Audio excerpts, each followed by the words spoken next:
থেকে এই ভিডিওটা দেখেন, তারপর বিষয়টা বলছি। দেখেন ভিডিওটা কি অবস্থা।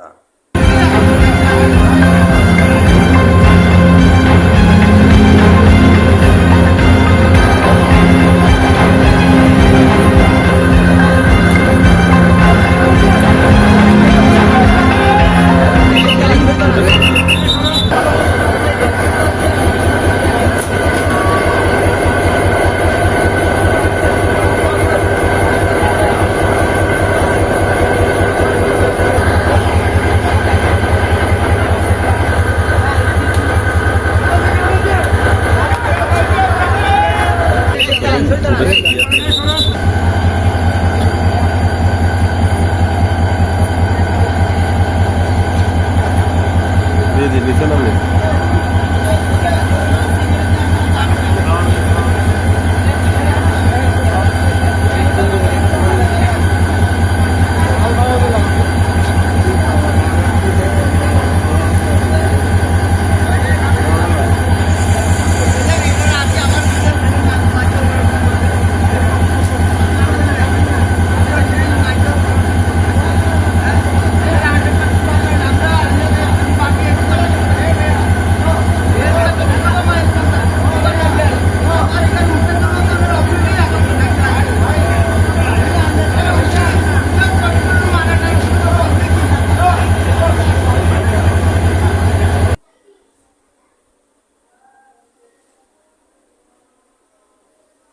তো বুঝলেন তো, মাদক নির্মদ, মাদক আপনি বাংলাদেশ থেকে কীভাবে নিধন করবেন বলেন।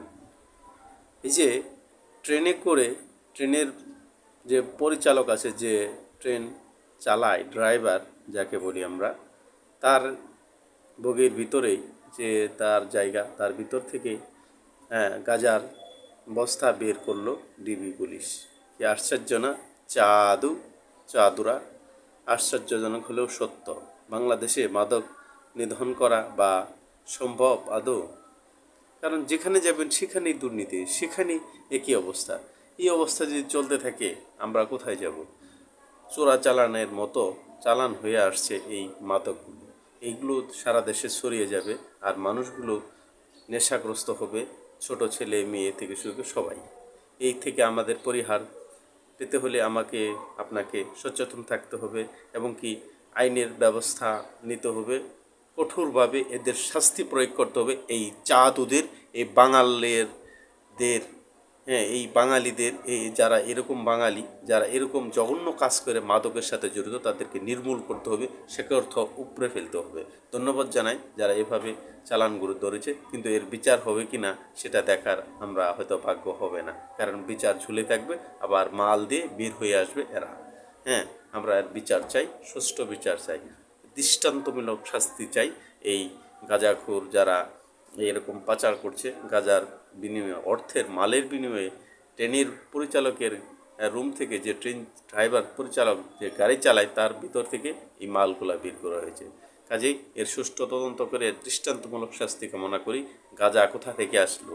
সবার আগে বাংলাদেশ। আসুন বাংলাদেশকে একত্রিতভাবে সমস্ত মাদক সেবনকারীদেরকে আমরা হটাই, এবং কি দুর্নীতিকে হটাই, নেশাগ্রস্তদেরকে বাংলাদেশের বুক থেকে দূরে তাড়িয়ে দিই। এই হোক সবার প্রতিকার। মাদককে সবসময় না। মাদক অভিযান চলুক, এটাই আমরা চাই। আপনারা কি চান মাদক অভিযান চলুক, দৃষ্টান্তমূলক শাস্তি চলুক? কমেন্টে জানাবেন।